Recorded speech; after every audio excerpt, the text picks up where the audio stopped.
Welcome into a Clippers Talk Live edition. I'm Adam Osland. It's been a good weekend, Clipper Nation. And we are 7 days a week now. So it's been a good, month I've been doing this so far. I forget how far into the season we are.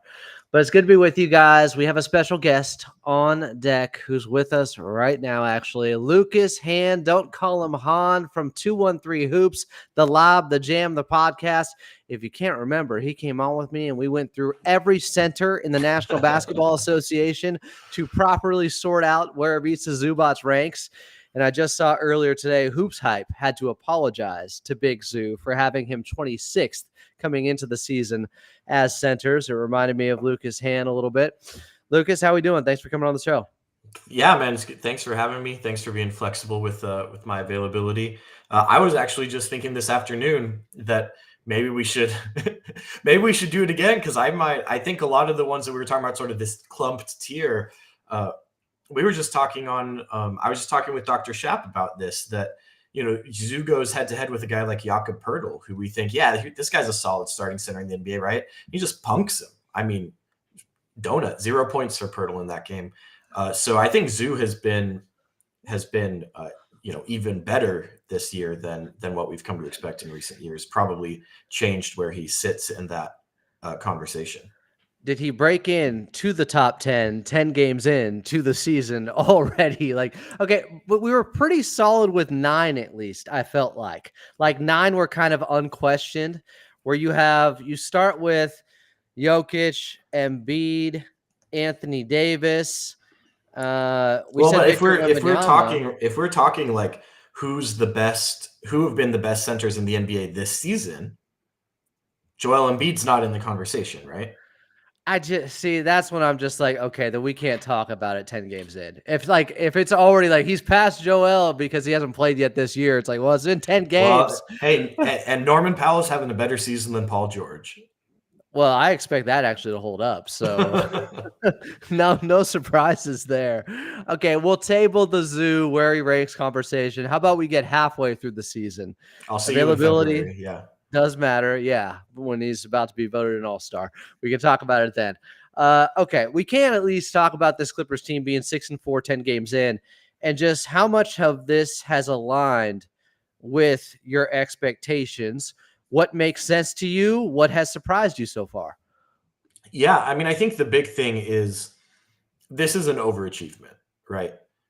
They've played a lot of tough teams so far. They've played 3 back-to-backs. Kawhi Leonard hasn't played. If I came to you, let's say we go back to training camp. If I said to you on October 1st, look at the opponents Clippers have on the schedule for the first 10 games. Kawhi Leonard's not going to play, and they're going to go 6-4.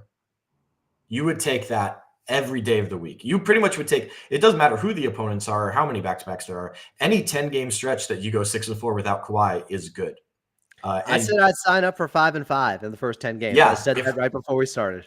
If you go zoom out, right, and you hope that at some point Kawhi Leonard joins this team, plays a big chunk of games, plays well, right? I think at that point you're telling yourself, if we can find a way to go 500 in the games that Kawhi doesn't play in this year, we know we'll be okay whether he plays in 30 games or 50 games, right? And frankly, just looking at the talent on the roster, this should not be a 500 basketball team without Kawhi Leonard. They are overachieving. They, I think, have been very well coached in these first 10 games.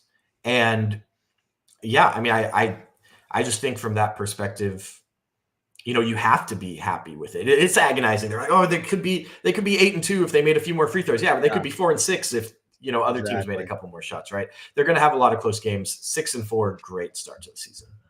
Lucas Hann is our guest here on a Clippers Talk Live edition. Clippers start off the season, first 10 games, 6-4. Overachievers, the Urban Achievers, the Big Lebowski, the little Urban Achiever Award or whatever it was. We was looking at the plaques. Okay, so we mentioned Ivica Zubac. I feel like he's doing exactly what we expected him to do if he ever got this opportunity and this amount of minutes, and he's averaging 35 minutes per game.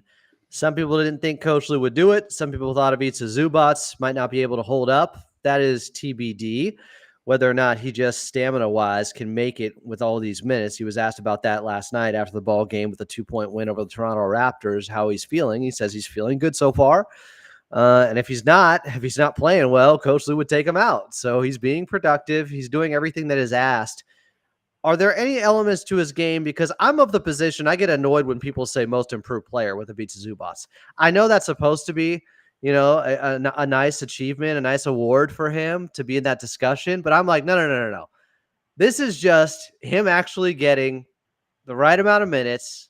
He didn't turn into a different player this summer. He's been this good for a while. He finally is just getting the opportunity. Is that how you see it, or am I being too militant about it? I think that it would be most improved player is always one of the wonkiest awards because so many different players potentially fall. There's always players on multiple teams that could fit, right? Sometimes you get young players that it's like, are we really going to give a second-year guy most improved when we were expecting him to be good after he got past Okie Wall? Sometimes guys miss time with injuries, and then it's, are they improved or are they just healthy now? Yeah. I think it would be weird to put together sort of a list here that didn't have Ivica Zubac on it with how well he's played this season. Oh, no, I mean, and he should be on it. I just get annoyed when people frame it like, look at how much better Ivica Zubac is this year. It's like, guys, he didn't turn into this different player this summer. He's just getting more opportunities. He's getting more touches. It is. I think if you look at him and other like potential most improved candidates, right? If you look at the per game jumps and then you switch over and you look at the per 36-minute jumps, you actually see an Ivica Zubac who is only modestly better this year than last year. The biggest changes being, first of all, he's doing it in 35, he's doing it for 35 minutes a game instead of 26 minutes a game, but also because he is having to make a little more for himself in those post touches, which is why his field goal percentage is a little down. But the biggest change, I think, has been the assists. He's clearly taken a step forward as a playmaker. He's drawing more double teams on the block. He's finding shooters better in the short roll, even with worse shooters around him. That to me is the biggest jump here. And just one more quick thing on this. We talk about Zoo's workload and the ability to maintain these high minutes, right? And something he hasn't done in past seasons. I do think his life is easier on the defensive end of the court this season than it ever has been as a Clipper. I think that they have better personnel on the perimeter. So he's less often in these positions where he's stepping up to contest a drive and then also trying to recover back to the defensive glass for the opposing big. And that probably will increase his mileage for the year. I think that possession by possession defensively, it's a little less demanding of him. That's an interesting point because when I mentioned his stamina and being able to hold up and play these heavier minutes, that's what can aid him. Stuff like that, where he's easier just, minutes, right? Yeah, less taxing, less higher leverage minutes of him having to run around and make up for everybody else's mistakes. He's basically where he's been rim protection wise. I just got interested and looked this up. They're shooting 52% within 6 feet of the rim against Ivica Zubac. I think last season he might have ended up at like 51% there. So he's right in line with where he always is, being a top 5 defender at the rim. I even think some of his perimeter defense has been a little bit better this season. If we are talking about areas that he's improved in, I agree with you regarding the passing, out of the short roll, being patient, waiting for the double team, and then finding the open man. But yeah, his perimeter defense, a couple times, he's made some really, against CP3 in that game against San Antonio, he had a couple possessions where he was matched up one-on-one with him. Chris Paul thought he was going to take him to deep water, and it just never happened. Like, you couldn't shake him. Yeah, so, to be fair, I think my mother could stand in front of Chris Paul right now. Okay, that's fair. Okay. There were other guys he, too. He in that game against the Warriors, right? He had a couple times where he switched on to Steph. And look, you're not expecting Ivica Zubac to stay in front of Steph. You want him to play up so that Steph can't get an easy shot off over him and force him in the right direction. I think going back to the personnel that's around Zoo in these lineups, Zoo is in a place right now where he trusts the other players on the court to be where they need to be, to help him out, to cover for him when he gambles. And I think throughout his Clippers tenure, he has not been able to trust the players around him to do what they need to do. You see, a lot of the Zoo bad body language is in reaction to, when we talk about Zoo's body language for years, right? Yeah. But it's in reaction to these moments where he makes the right decision defensively and everyone else, like, Marcus Morris never helped the helper. Zoo had to start alongside that guy for years. I think he's in a place right now with the players who are in the lineup and the guys who rotated on the second unit as well, that he knows that if he does what he is supposed to do, other guys will do what they are supposed to do. Yeah. Better connected, better effort all around. And it kind of, that effort begets more effort. Like that, they obviously are a team where the whole is greater than the sum of its parts right now, and guys are elevating one another by being so connected. And the chemistry's been really good, especially on the defensive end. Oh, plus they have really good individual defenders, like good talent, a good roster construction. We knew that coming in. I was pulling receipts earlier today, and I was like, "Hey, when did you guys realize that this Clippers team was constructed the right way?" Or I think, how did I phrase this? I said, when did you see the vision for this team? As I retweeted myself from July 1st, which I think was the opening day of free agency when they first brought in Derek Jones Jr. And I said, obviously what they're doing right now, they know they can't go too far to make up for losing Paul George on the offensive end. So be much better defensively. A strong defensive identity is the way with this team. Said it July 1st. That's what you're seeing. And, Jeff Van Gundy and his impact on this team, I think he constantly refuels these guys. Like he keeps them charged up and motivated and locked in, because as good as you can be defensively to start off a season, when you're not getting buckets on the offensive side like they have when they go into these deep funks at times, that can affect your defense. For the most part, it hasn't at all yet. Yeah, and I think that new voices matter so much in the NBA. Jeff Van Gundy is a new voice in the coaching staff, especially, defensively focused with this team. I also think bringing guys like Derek Jones Jr. and Chris Dunn, who are probably the two most likely players in the Clipper rotation to make that sort of impact, hustle, defensive play that energizes the team, right? I would say Jones and Dunn. I think new voices, new personalities matters a lot. We've heard about even Norman Powell with the absence of Paul George and Kawhi Leonard early in the season being more of a vocal presence, coming into training camp, earning that starting spot as the go-to scorer on this team. Really, I think has inspired confidence, and guys are looking at him a little bit differently than when he was, kind of a gunner coming off the bench, right? He's more of a leader structurally, and that's opened opportunities to be a leader vocally. And yeah, I mean, I think you said greater than the sum of their parts. This team through 10 games is greater than the sum of their parts. Norman Powell is greater than like 99% of the league right now with what he's doing. 25.7 points per game, 51.6% field goal percentage, 49.4% 3-point percentage. Oh, wait, that's still not adding in from what happened last night. What is wrong with you, ESPN? My God, fix it. Okay, he's reference, bro. 51.5% field goal percentage, 49.4% 3-point percentage, 25.5 points per game right now. I thought he was capable of about maybe 80% of what he's doing right now. There's another 20% he has been able to tap into with keeping an even higher efficiency while the volume's way up. This is stupid. This is the baddest man on the planet right now, taking advantage of the biggest opportunity he's ever had while saying, give me this opportunity. They finally do. And he actually is delivering. Yeah, I would add one more word to your description of what he's doing right now, which would be unsustainable, right? Like, I agree. And I think when you look at this Clippers team, you start saying, like, I've praised them, I think, appropriately so far while we've been talking today. You look at the things that are concerning. The number one thing that's concerning is the turnovers.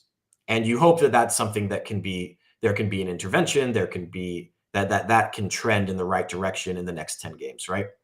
The thing that you don't have any control over, you have some control over trying to mitigate turnovers. You have no control over the fact that, like, Norman Powell is not going to shoot 50% from three for the season. Amir Coffey is not going to shoot 54% from three for the season. Even Derek Jones Jr. and Chris Dunn, who are shooting 41 and 46% from three right now, are going to both end up in the mid-30s.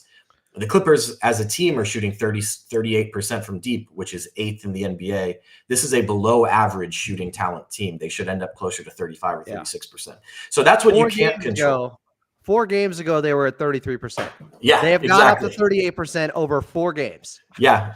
I think the last The Lob the Jam that I did before today's episode, I had said, the shooting luck, the Clippers have had relatively bad shooting luck to get to their record at the time. And now they've had relatively good shooting luck to get these last few wins. I mean, that Spurs game, that might be their best shooting game of the season when all is said and done. Yeah, 19 threes on, I think, 51% shooting. Yeah. And their opponent and their shot variance against them has been a wind in their sails recently, too, over these last 4 games, where teams were shooting 44% on open threes, which was the highest rate by 4% through, I think, the first 6 games. And 4 games later, teams are shooting, or maybe 3 games later, they were shooting 35% on open threes against the Clippers. Like, not just in those 3 games, overall on the season. So they were shooting so poorly against the Clippers. That's not going to be sustainable. The Kings shot terribly. Like, the Kings were 3 of 21 or something in that game from deep. 28. Maybe. It was 11%. Yeah. None of that stuff is just great defense. Some of that is just shot luck, and it went against them, and now it's for them. But in zeroing in on Norman Powell and what he's been able to do so far, look, if he can just on higher volume put up the same shooting splits he did last season, I mean, that would be an outstanding all-star type of year. If he was getting 25 points per game while shooting 44% from 3 like he did last season, that would be incredible. That would be amazing. And maybe that's still too high of a bar on higher volume, but can he shoot over 41% from 3 while sustaining this level of usage right now and just availability out there? I don't know. I do think, right, like he's shot well enough in the first 10 games that, we were just talking about how when you are early in the season, 1 or 2 games can really swing the sample, right? And the longer that we get into it, the more that these 10 games are always going to be in the averages for Norm for the rest of the year. So even if he shot, 40% the rest of the way, he would still end up at like 42% on the season because of all the threes he's made in these first 10 games. And, the real thing for me is not so much the efficiency is going to decline some amount. You would expect him, and I say you would expect because this is just how trends tend to go with NBA players. You'd expect him to end up with worse efficiency than he had last year, because when you increase volume drastically, you decrease efficiency. I also think something that fans never think or talk about is the way that advanced scouting works in the NBA and game planning. And Norman Powell is a guy who we weren't even sure at the beginning of training camp was going to start, right? I mean, I think a lot of people were saying James, Terance, Derek Jones Jr., Kawhi, Zoo. So, the Norman Powell who's averaging 25 points a game on insane shooting efficiency is not the guy that the first 10 teams thought they were going to be going up against. As you start seeing teams multiple times, as you get further into the season, teams will shift their focuses away from a guy like James Harden, who struggled with efficiency, and someone is going to be the first team to play we're not going to let Norman Powell touch the ball. Go ahead and beat us 4-on-4 with the other guys, right? And that's something that Norm is going to have to learn and adjust to as the season goes on, because he's never been in this sort of starring offensive position before. But I mentioned it last night too, but that's going up against the Toronto Raptors, leaning into defending him differently. And that's one of the worst teams in the NBA. Yeah, if not the worst. So yeah, but I do think generally, just looking at who Norm has been in his career and who he's been as a Clipper, I am a believer in Norman Powell scoring volume and efficiency. It's been a lock certainty, right? Like, he will score points in bunches when he gets on the court. He will do it efficiently. I don't think he's going to ever reach a point in this season where we're like, this guy is bad and can't handle this workload. But I think more realistically, it's going to be hard for him to maintain the 25 point a game average, because I don't know how much higher his volume can get. He's already playing in the mid 30s minutes per game. He's taking 17 shots. He doesn't self-create very much. Yeah. I don't know if the Clippers can get him, if his efficiency drops a few points, in order to stay at 25 points a game, you're going to need to get him 3 or 4 or 5 more shots a game. I just don't know that there's any more water to be squeezed from that stone, right? So that's where I Yeah. think I would probably expect him to end up more. Granted, if he's going to start and play this many minutes, he still probably is going to average between 18 and 22 points a game. But 25 just, it feels high, doesn't it? Like Paul Oh, George yeah. never averaged 25 as a Clipper. For a guy, as you perfectly put, isn't a great creator for himself. Now, he has shown some things over the last few games that are kind of like, oh, eyebrow raisers. Norman Powell Yeah, can do that. confidence is a hell of a drug. He can throw that lob pass to Derrick Jones Jr. off the live dribble. He can have that between the legs and then a pass and a kick out to Terance Mann play. Yeah, he's at an all-time high right now when it comes to his confidence. I think 21 points per game, you could see that happening by the end of this season. Yeah. Him averaging that's not out of the ballpark, or especially if Kawhi comes back. There's another reason he's getting less shots. That goes for everybody. Now, something else that isn't sustainable, though, that is in the Clippers' favor, when you look at Norm and the hot shooting, you look at James Harden and how poor he has been, where he's at 37% from the floor, make it 36% down, 29% from three. He's still getting 21 points per game, but it's taking a lot of shots to get there. Like, how much of this, a lot of free throws, like last night, he still missed one late, but I think went 12 of 13. How much of this do you think is age and fatigue and being taxed? And how much of it is just like a cold start to the season shooting wise that really isn't about the defense or anything they're doing to him? It's just him missing shots right now. It's got to be both, doesn't it? Like that. I feel like when we have these conversations, it's got to be both. The question of how much is it one or the other, I think is a great question that I don't know the answer to. But I really think. What would you say is the bigger percentage of the pie, you think? His age or just fluky shooting right now? I think it's, I guess I'm going to say I think it's more workload than age. But I guess that means it is age because we know when he was younger, he could handle the gargantuan workload. But I don't think it's necessarily that he's like any more declined than he was last year or the year before. I think it's just that he's being asked to be 27-year-old James Harden again, right? But I do think James is the way that Zoo is a floor raiser for the Clippers defensively. James is the ultimate floor raiser offensively because the Norman Powell season that we are talking about does not exist without James Harden. No. James Harden is the focal point. He is making the reads. He's making the trains run on time. They're running a lot of set offense where Norman Powell getting these looks off of off-ball screens. No. It's just ISO. It's just ISO, dude. What are you talking about? And Zoo, the Zoo season that we're talking about isn't happening without James Harden. So I think even though James Harden has shot the ball horribly, I think it's pretty clear still that he has been an overall positive contributor to this team in these 10 games. It's not like, you probably, if you told me James is going to put up 36-30 shooting splits, I would go, oh, we are in a bad shape. We are. If you told me that he did that. Adding the turnovers. And the turnovers, right? The turnovers have been a huge problem. So I would bet, Adam, that even if nothing changes, James's efficiency will trend upwards as the season goes along. It's just he's not going to shoot that badly for a whole season. It feels like he's at the bottom of his efficiency. Norm's probably at the top of his. Those two things might even out a little bit. Yeah. And I think that, if and when Kawhi does play, James's efficiency will be way up in the games that Kawhi plays in.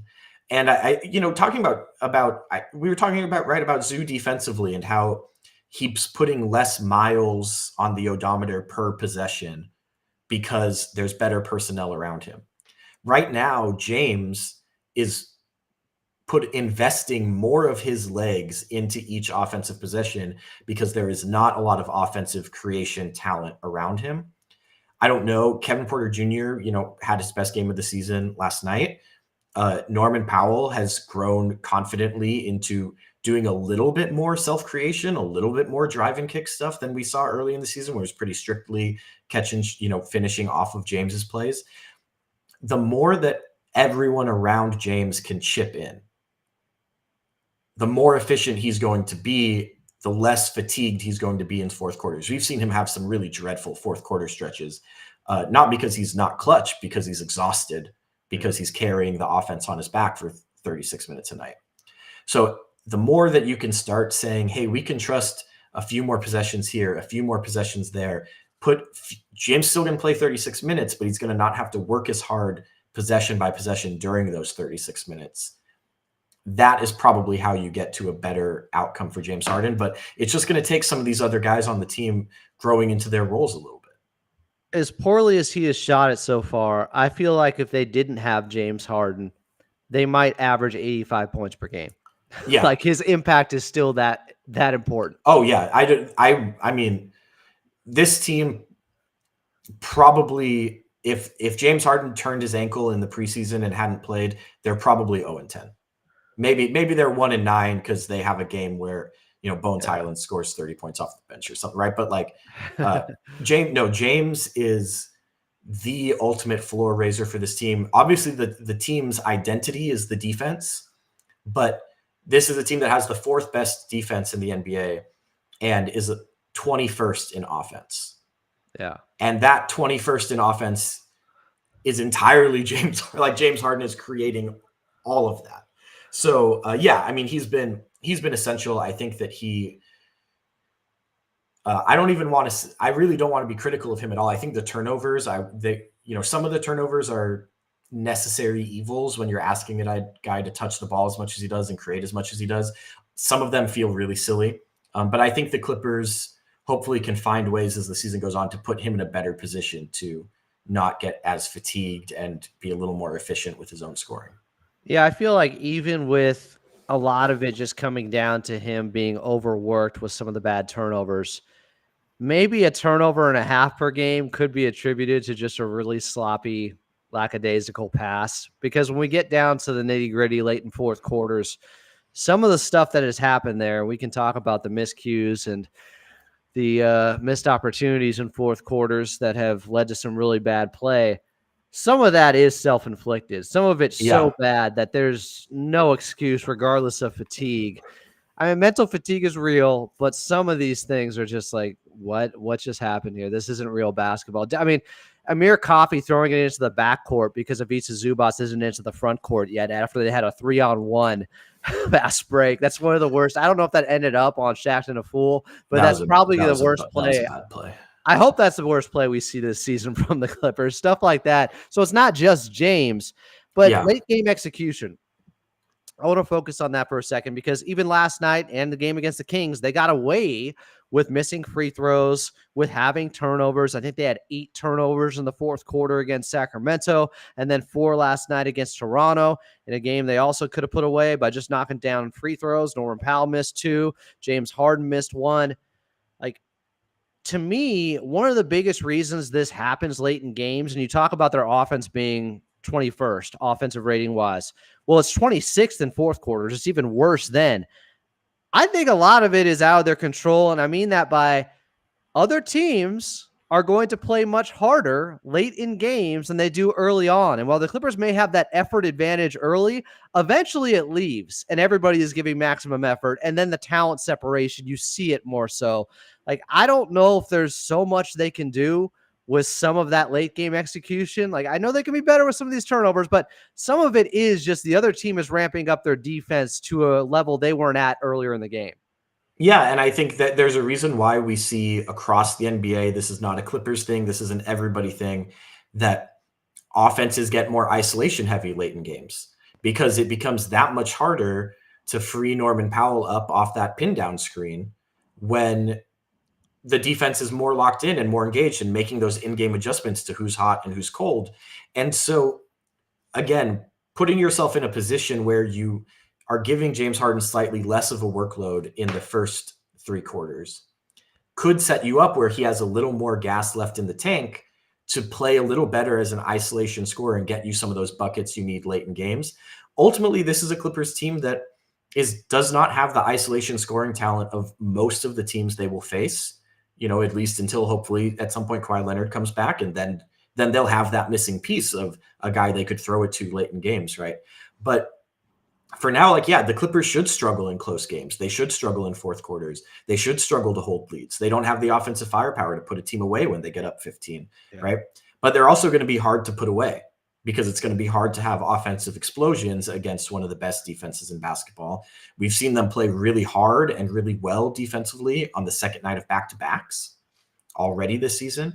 So, I think, it's just, this is a mediocre collection of talent, right? And they're playing really well with what they have. But there are moments where that lack of individual offensive brilliance is going to show. And the fourth quarters of close games is going to be where that tends to happen. Well, what I always say for this team so far this season is their defense is good enough to keep them in every game. Their offense is bad enough to keep the opposition in every game. Yeah. That's what it's like. That's why you get so many close games. I think 8 of 10 have gone to clutch time, or 7 of 10 so far. If you guys got questions for Lucas Hann, as I do, put them in the chat here. They need Vinny Johnson, a microwave type off the bench. Great. Who's going to give him that guy? Jordan Clarkson. Okay, well, let's talk about this. You said lack of individual shot creation. And I think the reason, and I don't think this is lost on you, that they've given KPJ this opportunity is because they see that could be the guy that could really elevate them if he can figure it out. And I will give him credit because the last 4 or 5 games have been much better than the first 5 games from him. Like, he slowly but surely has gotten a little bit better. Last night, knocked down back-to-back 3-pointers. He was 2 for 21, I think, from the outside heading into that game, and he banked in one of them, and the other one was late shot clock, and he was fouled. And he's not dancing as much. There was an interesting comment from Zubac's postgame saying, I told him, you don't need to have all these moves, simplify things, because your one move is losing a defender and then go. You don't have to continue to dance out there. And that's a lot of the problem right now with Kevin Porter Jr. Like, that's it. And he said that. Norman Powell said that. The guys are telling him the right things. I think James Harden has done a lot for him. Just where are you guys at on the lob the jam? Because I think somewhat rightfully so, we've been tough on his play on the court so far this season. But Coach Lue, it sounds like these are the rotations coming off of what he said last night. This is pretty much what you're going to be seeing moving forward, even though we just got that 10-game sample. Yeah, I don't think anybody should be surprised that Ty Lue is not going to play Bones Highland.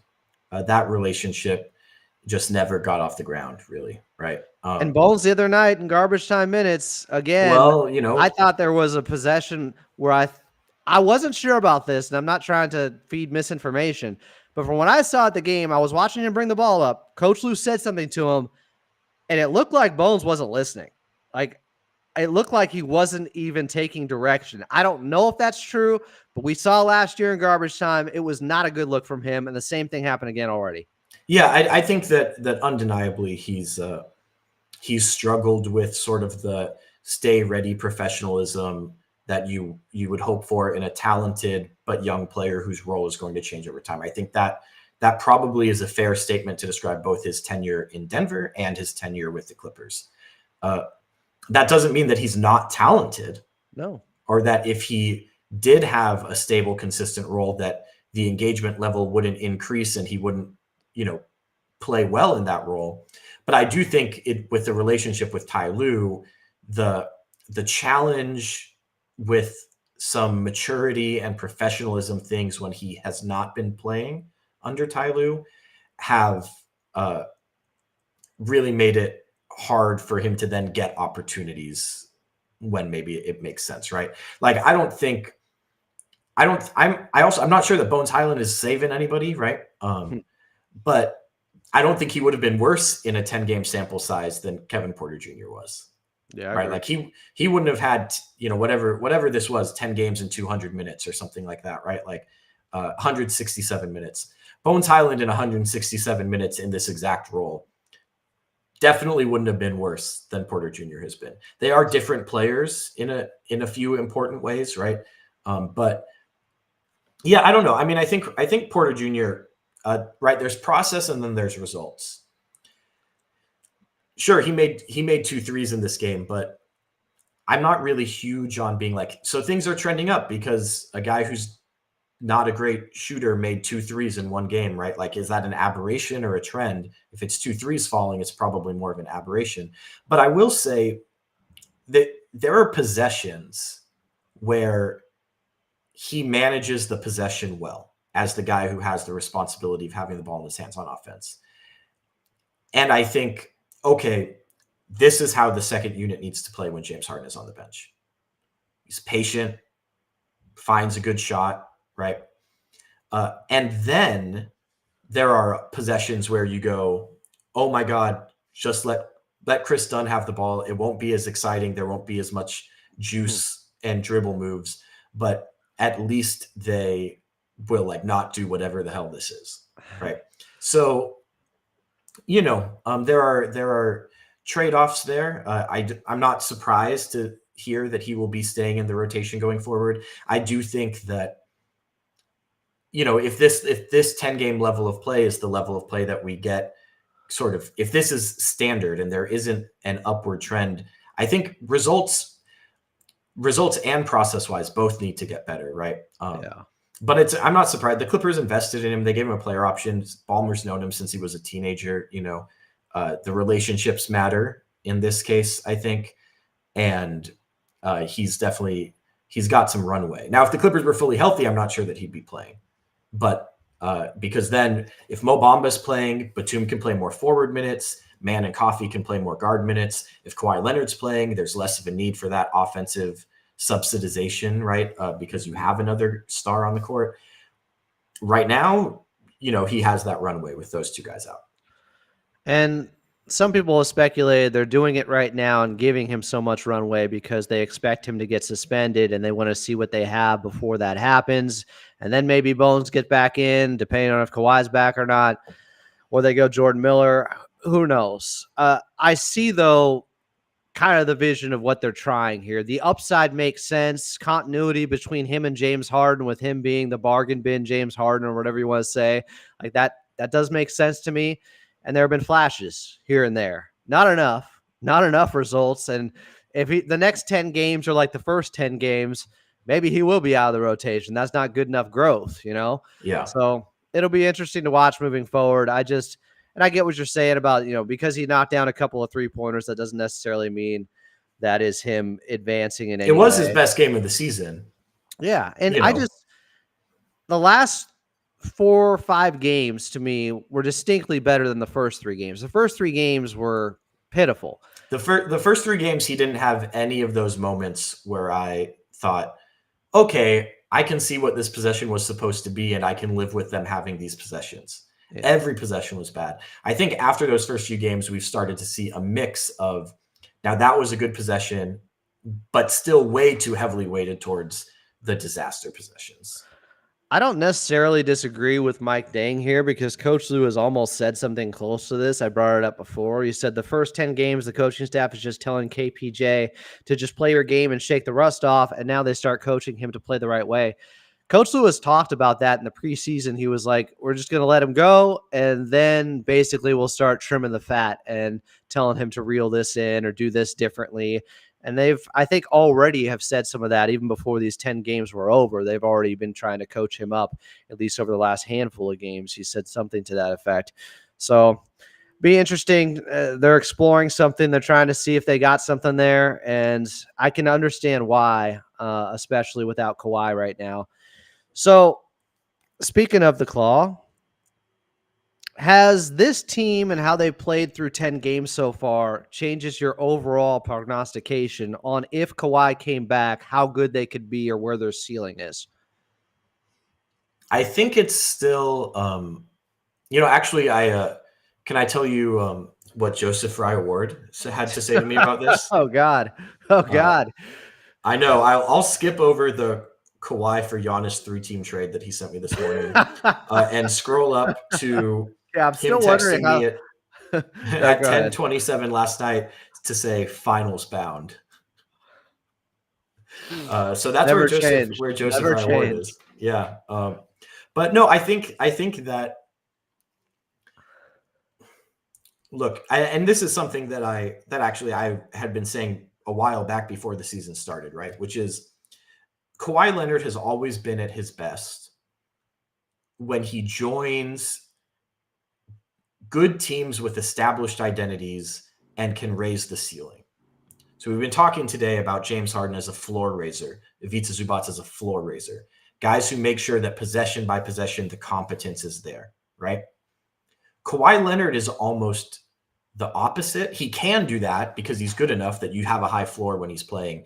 But really, he's been at his best, his Finals MVP, Hall of Fame best, when the team is good, solid without him, and he can come in and be one of the best multi-positional defenders in the history of the sport on one end, and that guy who can take over those fourth quarter ISO possessions on the other end. So you look at a team like Toronto.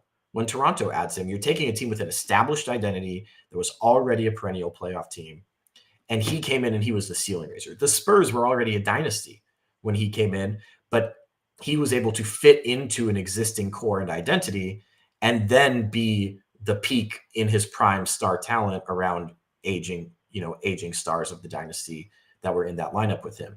So you look at this team and you start thinking, okay, if this team can be one of the best few defenses in the NBA, and if they can even figure out, right, they were 26th in offense a few games ago. They're 21st now. I'm worried about the 3-point shooting regression. I'm also hopeful they can be a little bit better in terms of process when Harden is off the court and in terms of turnovers overall. So if they can be, the 15th offense in the NBA, if they can be dead average on offense and one of the best defenses, they will be a playoff team without Kawhi Leonard. And then you start talking about, okay, where does the ceiling get raised to, and how many games is Kawhi going to play, and how good is he going to be when he comes back? And can they be an average offense without him to begin with? Probably that's the biggest no. That was going to be my question. Yeah, that's probably the most unlikely thing of the things I just listed. But no, I mean, I think as long as they are competent without him, and they've been, I think, better than competent so far. It's too early to talk about playoff matchups and all that, right? But like, there aren't a ton of extremely scary teams in the NBA right now. I think Not in the West, especially Oklahoma City and Boston would be the two that I would be like, if everything went right for the Clippers and they were way better than we expected without Kawhi, and Kawhi came back and was his peak self, it would still, Oklahoma City and Boston are the two teams that I still feel like, I don't know, in fantasy land, I don't know that we're better than them. Yeah, they'd still just be able to overwhelm you with their talent and depth, even if Kawhi is the best player in the series. Like, it could feel like what happened to Luka. Yeah. But I think you start looking at these, the Dallases and the Phoenixes and the Denver of the world. Well, if the Clippers are as good as they have been in these 10 games, if they stay this good, or if they even improve a little bit, and they add Kawhi Leonard back and he's playing well, I think that I don't think it's unreasonable to say that they could win a series like that, 6 months from now. But it takes a lot of those ifs, like if Kawhi comes back and if he's at the full strength of his powers, and if he doesn't get hurt in the last week of the regular season, and if role players keep hitting threes, and if Zoo and Harden both stay right, the Clippers have a very thin margin for error. But yeah, the upside I think is there. I think I'm way more optimistic about sort of what the best case scenario is for this team than I was a month ago. Yeah, there's another guy that could help improve. I guess. Is this where we're going? Their offense in some ways, if he starts taking shots. Oh, okay. Where'd you think I was going? I thought you were going Jordan Miller. Oh, because the people in the chat saying. Well, because everyone wants to talk about Jordan Miller, but let's talk about T-Man. Yeah, I mean, way more relevant conversation. Terance Mann, I hope, had a breakthrough last night with those defensive possessions he had late. And I don't know if it can work like that, where your defense can give you confidence with your offense and him knocking down more shots. But he did have a little bit of a run that looked like Terance Mann in the third quarter, actually, as he was looking for a shot in transition. And that's not asking for much, but he wasn't even doing that at times, where he was just getting downhill. He had a 1-on-2 fast break, I think, last night at one point. It was in the third quarter. And he attacked, and he didn't look to kick it out or shy away finally, because that has been frustrating. I mean, he's not even looking at the rim. I injected Ben Simmons' name last night at one point with how little Terance Mann was even looking for his shot. But then he had that. He had a couple of transition plays, and then late the defensive plays. This is someone who is getting destroyed right now by Clippers fans, and many who weren't man believers in the first place are thinking they're being proven right now, and he should be taking out the starting lineup. Is it over-analysis with Terance Mann and just how bad he has been? Yeah. No, Terance has been bad. Terance has had a bad start to the season. He hasn't had it right, but like this is a guy who he's 28. He's in year 6 with the team. The first year he didn't play a ton. It was his rookie year, but he got into the rotation his second season and has been a mainstay for now 4 years. Regular season and playoffs, we're talking like 330 games of Terance Mann. And he has been incredibly consistent. Like he has been the same guy in those 4 years. The only thing that has changed is the minutes. Why would he he's not worse now than he was in each of the last 4 seasons. He's just playing poorly to start. And I think that at some point, though, if you play poorly to start the first 20 years or the first 20 games, 3 years straight, that's 60 games. This is the one that you really don't really have an excuse for. Like he had like a wrist injury, right? Last year to start the season. Ankle last year was the wrist the year before. So he like didn't shoot well the first 2 months of the season because he was playing with a sprained right wrist, right? Like kind of understandable. But yeah, no, I think look, Terance is going to be fine. I don't know what his role is going to end up being on this team. I don't think anybody does. And I think that's part of maybe why he's struggling a little bit. Terance has had to wear many hats in the last 5 years. And, we talked about in this summer, we thought that this team was going to be James Harden, Terance Mann, Derrick Jones Jr., Kawhi Leonard, and Ivica Zubac. And so you're talking about, right, he's probably the secondary ball handler in that lineup because not like Kawhi doesn't really handle the ball and do pick and roll playmaking very much, right? So he's a secondary ball handler. Now all of a sudden Kawhi is going to be out. So you're asked to do even more offensively, but now Norman Powell's coming in. So you're playing forward and you're shifted way more off the ball than you were going to be originally. And also it sounds like the team is pretty set on when Kawhi returns, Norm will keep starting and Terance will now go to the bench and have to find his way in those units with those combinations of players and different responsibilities. So there's a lot of upheaval. I think there's redundancy with Derrick Jones Jr. that is positive for the team, but yeah, I was going to say that's good redundancy normally. Yeah, it's great redundancy. There's also redundancy with Chris Dunn and Amir Coffey and Nico Batum. Those 5 guys that you can always have 2 or 3 of them on the court. That's the identity of this team, right? So Terance is a central piece of the identity of this team. And you just look at it, Adam. I mean, Terance Mann is shooting 17% from 3 right now, right? It's awful. But Chris Dunn is shooting what, 40 something percent? Yeah. Like there's going to be a 20 game stretch where Terance Mann shoots 45% from 3 and Chris Dunn shoots 20% from 3, and so if we were 2-2 in a playoff series and heading into game 5 tomorrow, I would probably say start Chris Dunn over Terance Mann because you have to make the adjustment because you have to win the game, right? Yeah. I think we're talking about an 82 game marathon and there's going to be ebbs and flows from all 5 of those guys. They all are redundant in some ways with nuanced differences in their skill set and others. And yeah, I just don't. I mean, I think I couldn't be less concerned about what Terance Mann's end of season averages and splits are going to look like. Like he's not going to shoot 17% from 3 for the season.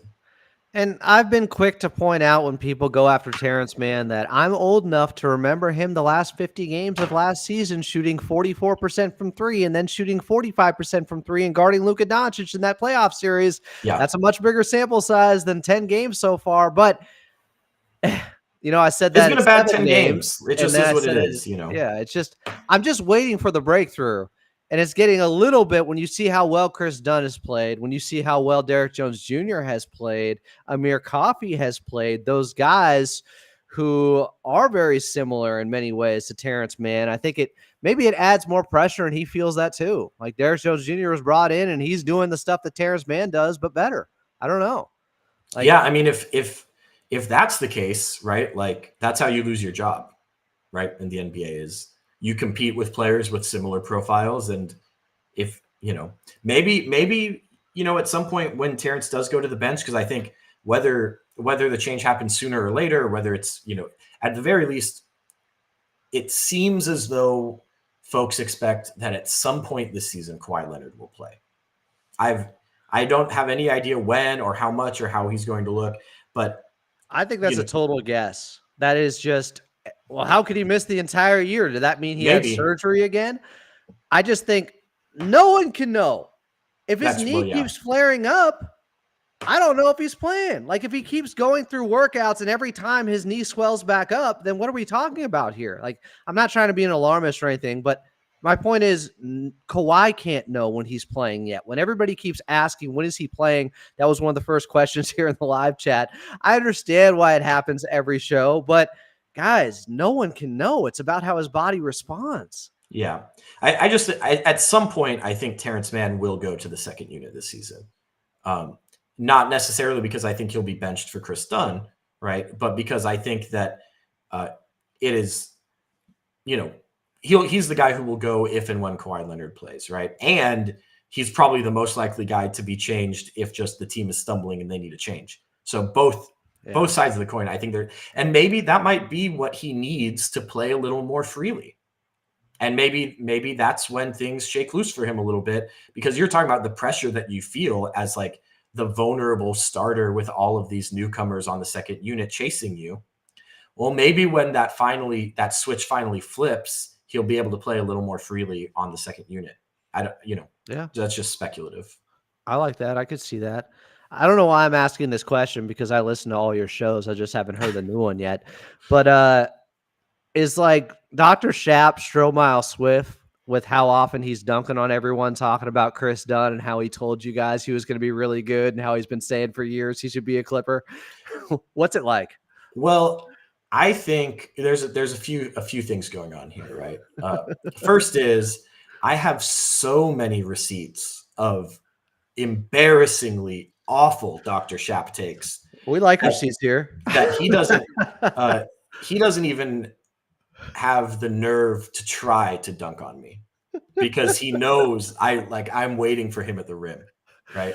But could it turn into like mutual assured annihilation? Like you just throwing receipts back at one another? No, because no one has receipts like that on me. I've had bad takes. I mean, I've had bad takes, but I don't have like Brandon Boston should be the 8th man this season 12 months ago takes like Dr. Shap does, right? Hey, it's not looking too bad right now. But I think really more the more thing is Chris Dunn has been such a joy. He's been such a revelation, and Dr. Shap is more than anything an incredibly wholesome person. Yes. And he loves Chris Dunn so much that seeing other people enjoying Chris Dunn is just like, I think this might be like the best mental health month he's had in his life. He just is so happy that like this sort of niche obsession of his now is being shared with thousands of people who are all telling him how great it is and how right he was, right? So no, there hasn't been much. He's not adversarial about it. He's just happy because we're like, dude, you were right. He's so great, and then he's just beaming. Like I think he's been smiling for 3 weeks.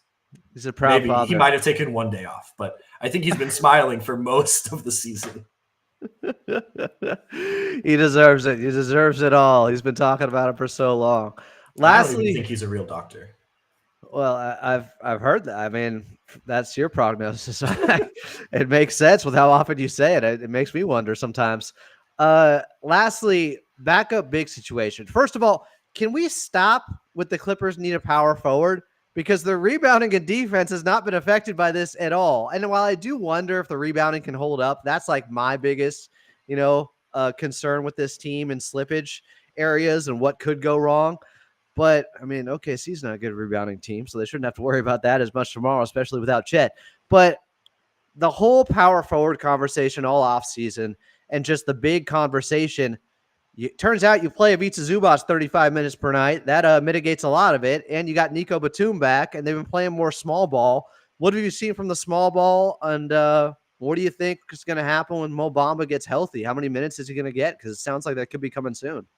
Yeah, I think look, the 4 and 5 depth for the Clippers is their biggest problem on paper, because you look at it and you're like, okay, Kawhi, Nico as your power forwards is great, right? But how many games and minutes are those two guys really going to play? And we've seen that already this season be a thing. At center, Ivica Zubac is very good, and Mo Bamba's like kind of an acceptable but probably below average backup, and Kai Jones is still trying to figure out where to stand on the court, right? So somebody the other day said, he's got to have a post move. I'm like, guys, have you seen his footwork? He ain't going to have any post moves anytime soon. I say this actually like positively. This is a praise for Kai Jones. He is kind of like a golden retriever backup center. Like, he seems happy to be there. He's the energy is good. It feel like, I don't know. He just moved, like the way that he moves on the court just kind of seems like positive to me. Right. Yeah. But he's not really doing anything effective or with intention or purpose. Like, he's just kind of like a puppy. Right. And I think that's great. I think that's great for a young guy who's finding his way in the league. I think he might have some type of future, but right now he's not helping the Clippers win games, right? Which you would I don't expect think he's to. killed him though either. I don't think he has. He hasn't had some they went -10 in this 5 minutes because of Kai Jones or anything like that. No, I agree. Yeah. I think a bigger issue has been, I think Ty Lue has protected him a lot. And we've seen some games where Kai hasn't played, or where he's only played a couple, the very selective, the lineups and looks that he will use Kai Jones against. And what that has done to me, most noticeably, is I think it's really limited the impact that Nico Batum could have offensively for this team. Because when you think about making life easier on James Harden, the way the Clippers play offensively, probably the best thing you could do is put a dead-eye sniper in the corner. And aside from Norman Powell, who's otherwise occupied being the team's number one option, Nico Batum is the team's other corner sniper option. And in these games where Kai Jones has played less, Nico's been the backup 5. That's how Ty has been looking at him, as the backup 5, which means he can't stagger in as much as you would like as the 4 in lineups that have James and Zoo in them, where he can be the corner floor spacer and alleviate some pressure on them offensively. So I think we're seeing some of the knock-on effects of the lack of depth here, which is like, because you have to use Nico as the backup 5 in a lot of looks because he's the only acceptable option, you don't get to use him as the stretch 4 where he's a luxury in as many other lineups. So maybe Mo Bamba unlocks that a little bit. Mo Bamba also, like, not particularly good rotation NBA player.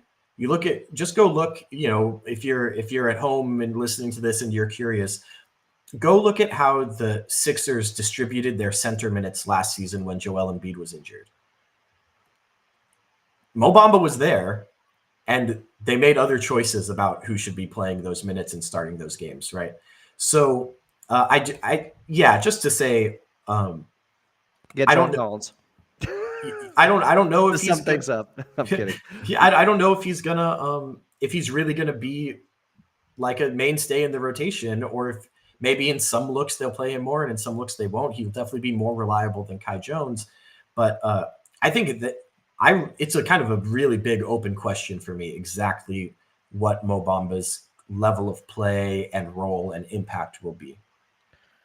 I'm kind of hopeful that there can be some Clippers culture effect with him, that they can get more out of him, that there's more to unlock, because he has had flashes here and there. He's like a 36% three-point shooter in his career. He's had a season where he shot 40% from 3.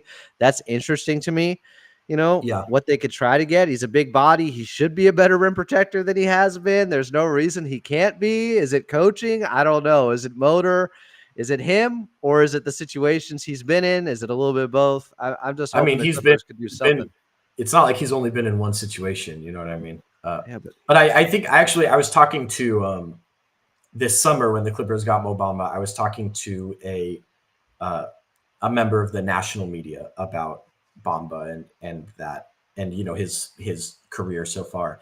And I kind of mentioned like, you look for certain things, right? When you're like, who's going to be a good backup center? And Bamba, at a per 36 minute or a per 100 possession rate, right? He's blocking shots well, he's rebounding solidly, and he's making a decent clip of his threes. And he's even taking, 5 threes per 36 minutes in his career, which isn't sharpshooter volume, but it's more than like a guy like Daniel Tice takes, right? So you look at that, you're like, okay, here's a guy who grabs defensive rebounds, blocks a few shots, and will take and make threes. Those three things should on its own make you a good backup center in the NBA. And yet he never has actually been good as the backup center in the NBA. So is he kind of like he disproves the theory almost. But no, I would, yeah, right. Like it's one of those things. There's like, if those three indicators are all pointing in the same direction, the guy should be at least solid, and he just isn't, right. But it's kind of like Moses Brown didn't shoot threes, but you look at the Moses Brown sort of number breakdown, and you're like, well, this guy's the best player to ever play basketball. And then you watch one possession, and you're like, oh, he can't move, right? Yeah. I don't know. I would be really interested to get sort of a close look at Bamba, especially with this many great perimeter defenders around him, and kind of see what happens. Someone just asked, how does Bamba shoot in the corner? He doesn't take very many threes in the corner, and he shoots actually a better percentage above the break, but he doesn't take a lot of corner threes. It's a lot of above the break, pick and pop. He goes against the grain there too. He breaks the mold in so many ways. Like you don't know what to expect with this guy. I've been 26. I'm still hopeful. I've been calling him Kawhi Leonard's emotional support stretch 5. I heard you say that. Yeah. I didn't know they were boys, but that story had been out there. I guess Joseph Ryan Ward knew that somehow. I mean, he's just like out with knee soreness because Kawhi is out with knee soreness, like God.